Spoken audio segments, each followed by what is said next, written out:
Նոյեմբերի 21-ին հայ առաքելական Սուրբ եկեղեցին նշեց 3-ամյա Սուրբ Աստվածածնին տաճարին ընծայելու տոնը։ Շիրակի թեմի առաջնորդ Միքայել arczepiskopos Աջապահյանի օրհնությամբ նոյեմբերի 21-ը սահմանվել է նաև Մարալիկի Սուրբ Աստվածածին եկեղեցու ուխտի օր։ Գյումրու 7 վերք եկեղեցուց այստեղ բերվեց Հովանես Մկրտչի մասունքագիր աչը եւ ուխտի տոնական պատարագ մատուցվեց։ Տոնն իր անունը ստացել է Տիրամոր մանկության մի դրվագից, երբ նրա ծնողները Հովակիմը եւ Աննան 3-ամյա Մարիամին ընծայում են Երուսաղեմի տաճարին։ Աստվածամորը տաճարին ընծայումը ոչ թե հրաժարում էր ծնողական սիրուց, այլ զավակին Աստծո խնամքին ու ծառայությանը հանձնելու ցանկություն։ Մարդ իր հոգևոր սնունդը եւ հոգևոր նվիրվածությունը պիտի սկսի նաեւ մանուկ հասակից, եւ սա շատ կարեւոր է այսօրվա ուխտավորի համար, որ նա էլ գիտակցի, որ ինչպես Մարիամի ծնողները կարողացան այդ վստահությամբ բերել եւ իրենց դստերը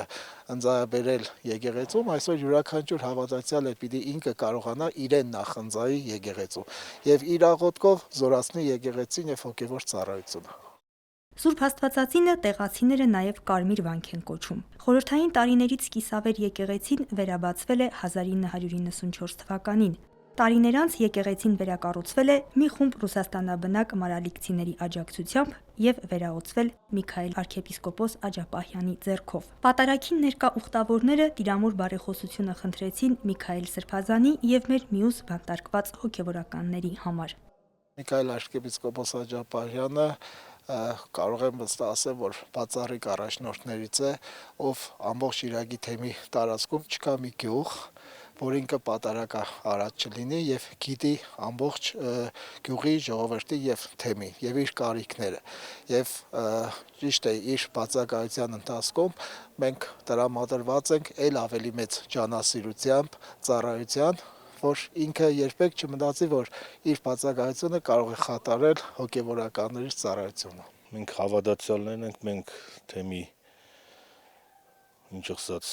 միշտ ապրել ենք եկեղեցով, մենք մեր հոգևորականներից ենք, ամեն ինչը սորվե, իրանց կարիքն էլ ունենք։ Մեր աղոթքները առ Աստված ուղղում ենք, որովհետեւ մեր սրբազանը կա ու մեր 7 վերք եկեղեցին նորից աշխուժանա, չնայած հիմա էլ այդպես է, բայց մենք շատ ենք աղոթում մեր Միքայել Սրբազանի համար։ Քարոզում անդրադառնալով տոնական օրվա խորհրդին, Տեր հայրը պատգամեց հետևել Տիրամոր օրինակին, ծնողներին խորհուրդ տվեց հաճախ երեխաների հետ այցելել եկեղեցի, միասին մասնակցել պատարագներին։